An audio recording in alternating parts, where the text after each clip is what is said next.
Al único y sabio Dios sea la gloria y el poder por los siglos de los siglos. Este es su programa Mundo Cristiano, órgano oficial de la Iglesia de Dios de la Profecía Central, ubicada en la Espaillat número 86. Eso es próximo a la Duarte, aquí en la ciudad de La Romana. Yo soy el pastor Alvin Carrasco y como cada jueves estamos entrando en temas de la familia, como lo hemos hecho durante todo el mes de noviembre, que es el mes de la familia.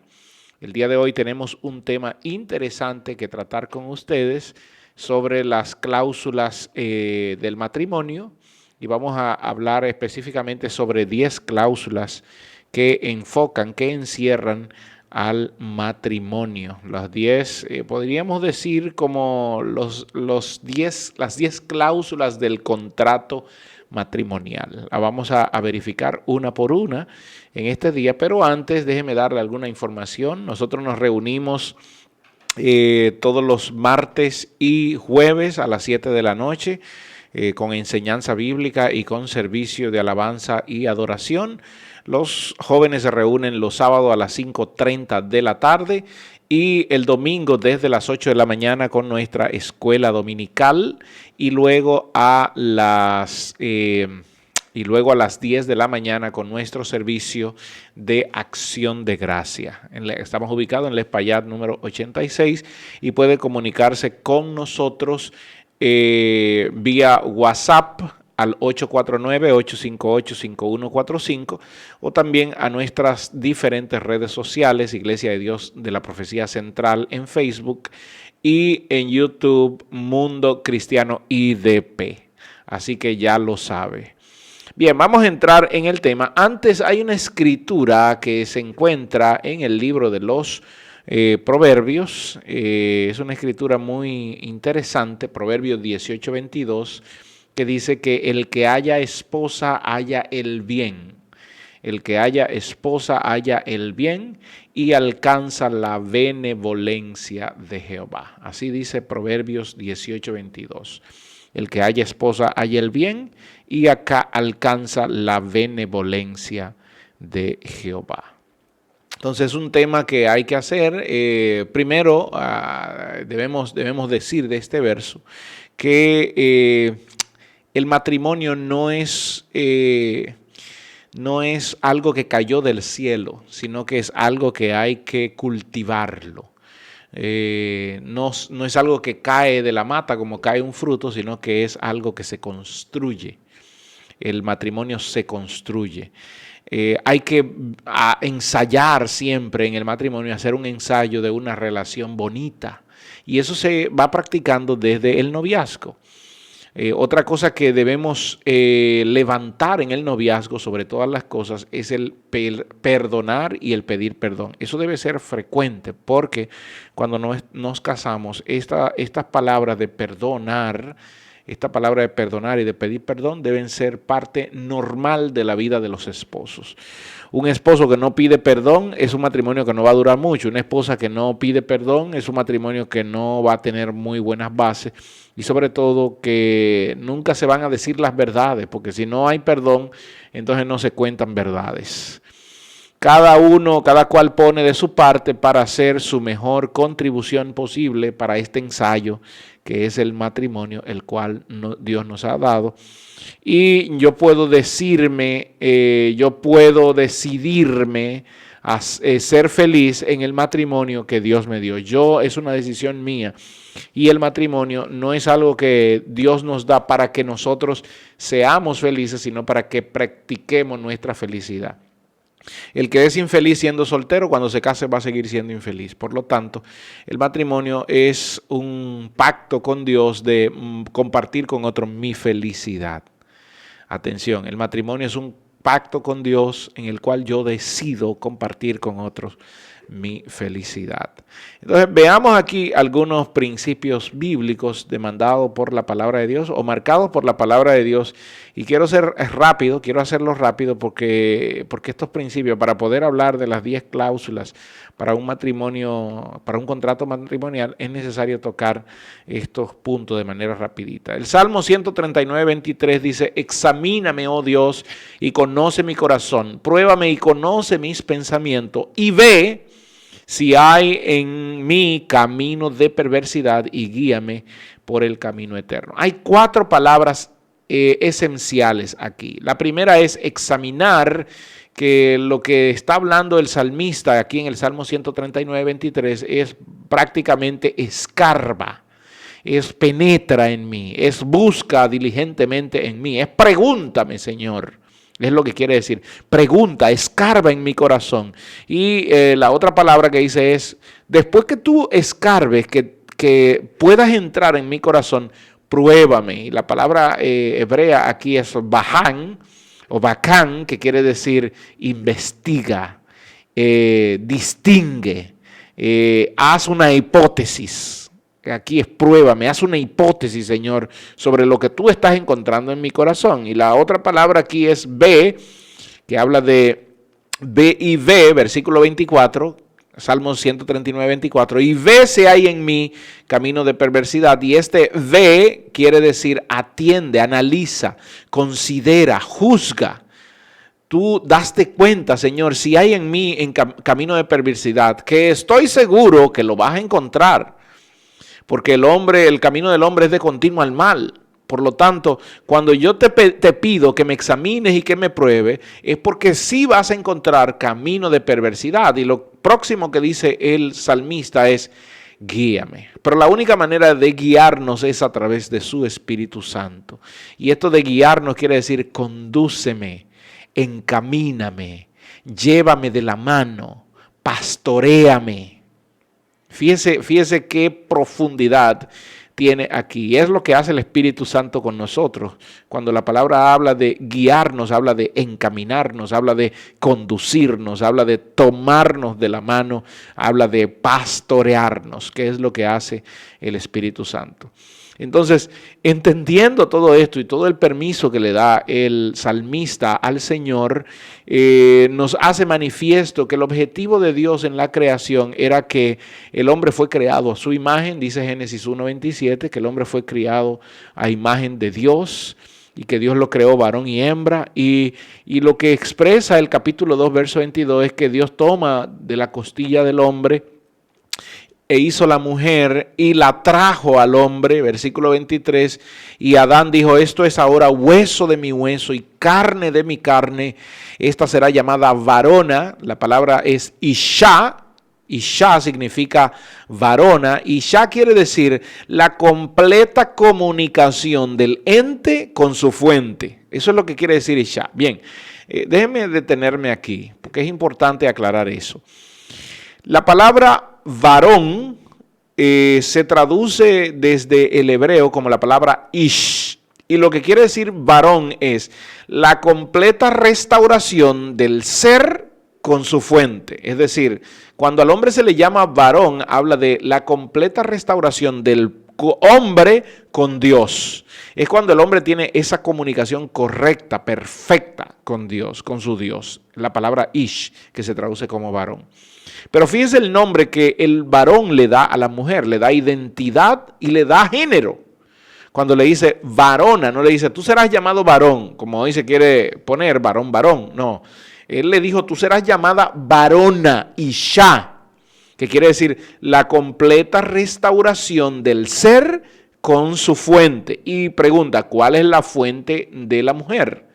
¿De dónde sale la mujer? Eso es lo que quiere decir con la fuente del hombre. Por lo tanto, la mujer se convierte en varona cuando está completamente ligada y sometida y mezclada a el hombre. Así como el hombre es llamado varón cuando está completamente ligado, sometido y mezclado a Dios.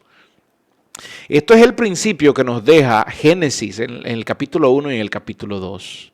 Y es lo que Dios quiere hacer, restaurar al hombre con Él, su relación, la relación del hombre caído con Él, para que el hombre se convierta en un verdadero ish, en un verdadero varón. Y entonces, cuando la esposa se somete por amor a la palabra de Dios al esposo, entonces está haciendo lo mismo que hace la iglesia sometida a Jesucristo. ¿Ok?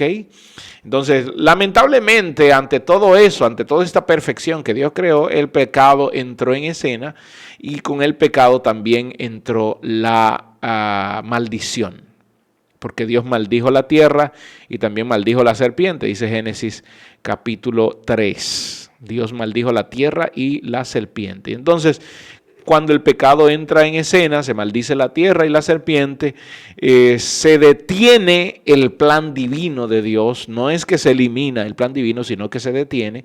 Número 3, el hombre se hace dependiente de sus propias obras. Por eso cuando alguien viene a Cristo, no entiende que la salvación es por gracia, por medio de la fe, y que es todo de Dios, sino que el hombre cuando viene a Cristo viene con el pensamiento de que ahora también debo depender de obras. ¿Qué tengo que hacer? Es lo primero que hace un hombre cuando viene a Cristo. ¿Qué tengo que hacer para entender que soy salvo? No, lo único que tienes que hacer es creer, porque aquí quien lo hace es Dios. Entonces, otro punto que manifiesta el pecado en escena es la mujer sufriendo dolor y la entrada de la enemistad del mundo con la parte espiritual. Y también la batalla por el poder comienza una batalla por el poder, y esta batalla por el poder es manifiesta en Génesis capítulo 3 versículo 16, cuando Dios le dice a la mujer: multiplicaré en gran manera los dolores de tus preñeces, con dolor darás a luz tus hijos, tu deseo será para tu marido, pero él se enseñoreará de ti. Aquí la palabra que hay que tomar básicamente es la palabra deseo, tu deseo, y es la palabra teshuká, que significa deseo ardiente de gobernar. Deseo ardiente de gobernar. Por lo tanto, lo que el Señor está diciendo aquí en Génesis 3:16 es: tu deseo será gobernar a tu marido, pero al final él te gobernará. Entonces la mujer no se quiere someter al marido, de ahí en adelante, del pecado en adelante, no quiere someterse voluntariamente al marido, sino que el pleito en el hogar, en el matrimonio, consistirá en que ella querrá gobernarlo, en que ella querrá tener la razón, y entonces el Señor le dice: pero al final Él te dominará. ¿Por qué? Porque así Dios lo creó. ¿Ok? Entonces esa es la batalla que el hombre tiene al día de hoy. La batalla interna del hombre es por quien tiene la autoridad. Por esa razón, en el libro de Santiago, el Señor nos manda a someternos a Él, porque la única manera que podemos resistir el pecado, el diablo y el mundo es sometiéndonos a Dios. Santiago 4:7 dice: sométanse a Dios, resistan al diablo y de vosotros huirá. Y entonces también nos manda a someternos a las autoridades. Primera de Pedro 2:13 dice: por causa del Señor, sométanse a toda institución humana, sométanse al rey como al superior. Tito capítulo 3 verso 1 dice: recuérdale que se sujeten a los gobernantes y a las autoridades, que obedezcan y estén dispuestos para buenas obras. Y también en Efesios 5:21 nos manda a someternos los unos a los otros en el temor de Dios.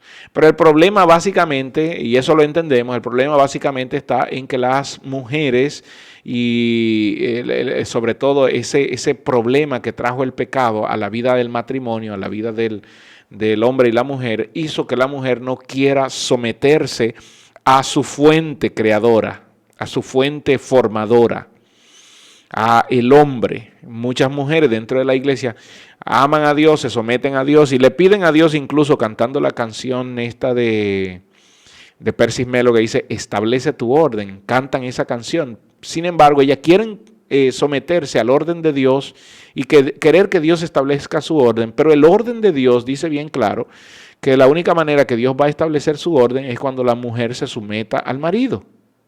Porque así lo dice la Biblia: sométete a tu marido. Si tú no estás dispuesta a someterte a tu marido, entonces tampoco estará dispuesta a que Dios establezca su orden. Porque la batalla continúa al día de hoy.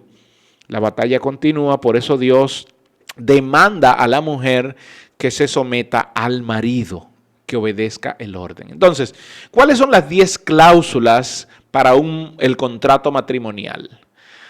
La primera cláusula, el primer artículo, hay un punto: el matrimonio es la base de la familia y la familia la base de la sociedad. Entonces, mejores matrimonios producirán una mejor sociedad. La pregunta es, ¿cómo se logra un mejor matrimonio? Génesis 2:24 dice: por tanto dejará el hombre a padre y madre y se unirá a su mujer y los dos serán una sola carne. Y entonces aquí el matrimonio, explicado desde el punto de Génesis, dice que el hombre tiene que dejar a papá y mamá, y número 2, tiene que unirse a una mujer, y número 3, entonces llegar a ser una sola carne. Y el contrato matrimonial lo que prevé es estos 3 puntos. ¿Ok? Primer artículo: el matrimonio implica darse uno al otro el primer lugar. En cuanto a las relaciones me refiero, porque el primer lugar en la vida de un hombre o de una mujer debe ser Dios. Ahora, en cuanto a las relaciones entre los hombres, el primer lugar de mi vida debe obtenerlo mi esposa. Y no mis hijos, no mi mamá, sino mi esposa. Porque con la única que formo una sola carne es con ella. Y si no lo estoy haciendo así, entonces estoy pecando delante de Dios y estoy falseando su palabra. Segundo artículo: los niños deben ir creciendo hasta asumir su propia individualidad.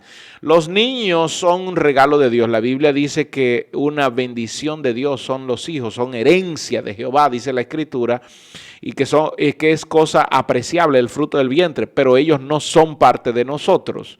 ¿Quién es parte de nosotros? El artículo 1 nos decía que la mujer con la que nos casamos es la que es parte de nosotros. Este artículo dice que nosotros tenemos el trabajo de ayudar a nuestros hijos a crecer, pero llevarlo hasta un punto donde ellos tengan su propia individualidad. Hay un dicho que dice que mientras más temprano los hijos se van de la casa, el padre hizo un excelente trabajo, pero que se vaya por motus propios, no porque lo obligamos a irse, sino que ellos tomaron la decisión. Eso quiere decir que hicimos un buen trabajo. Tercer artículo: la pareja requiere con frecuencia momentos de exclusividad.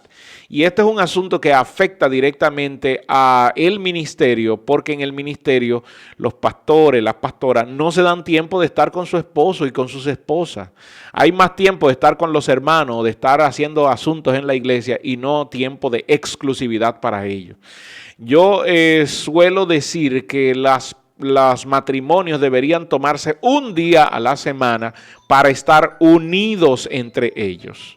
Un día a la semana y estar unidos entre ellos. Esto es importante que los matrimonios lo comprendan, que los matrimonios lo entiendan. Artículo número 4.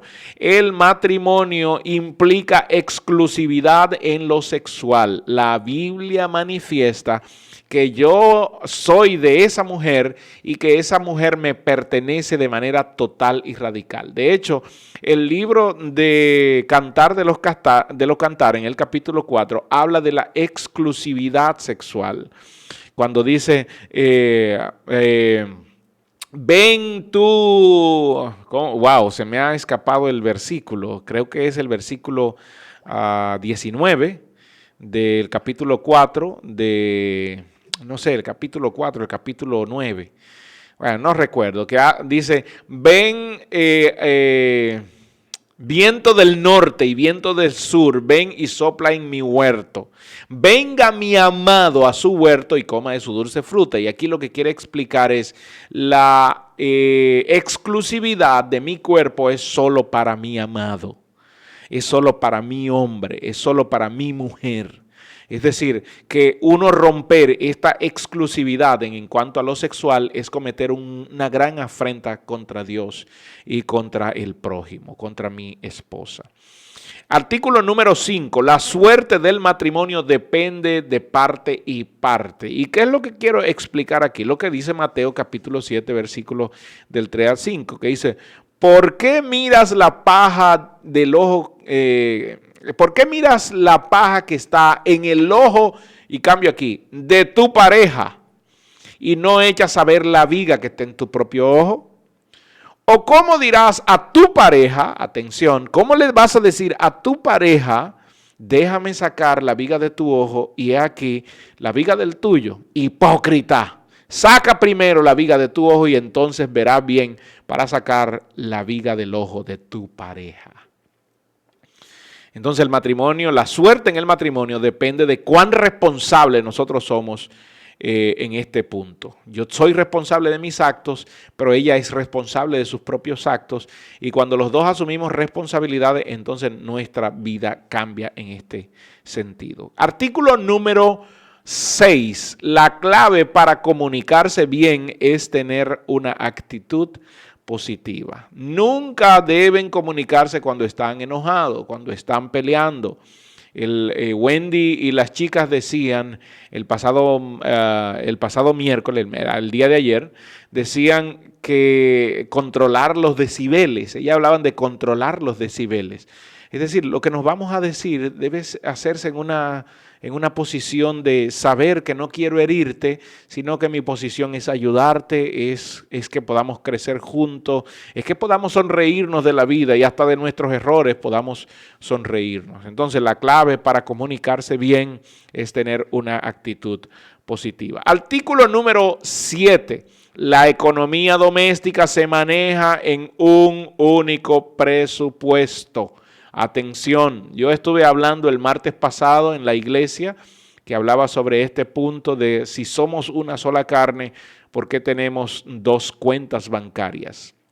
En el sentido de, no es que se tenga dos cuentas bancarias per se, sino ¿por qué tenemos dos economías? Lo que gana el hombre es de los dos, lo que gana la mujer es de los dos, y si no lo hacemos así pecamos. Porque al no hacerlo así estamos siendo egoístas entre nosotros mismos y nos estamos ocultando las cosas, y el egoísmo es una actitud de pecado que proviene del pecado, por lo tanto a Dios no le agrada. En la familia, el que maneja el dinero se muere primero. Esto es una máxima que dice, el que maneja el dinero en la familia se muere primero. Así que si usted no es bueno para manejar el dinero, deje que sea su pareja que lo administre, porque se va a tener más complicaciones de cómo manejarlo. Artículo número 8. En la casa el hombre es el rey y la mujer es la reina. Eso de estar diciéndole a los hijos, mi reina. No, mi reina es mi esposa, usted es la princesa. Pero aquí la reina es mi esposa.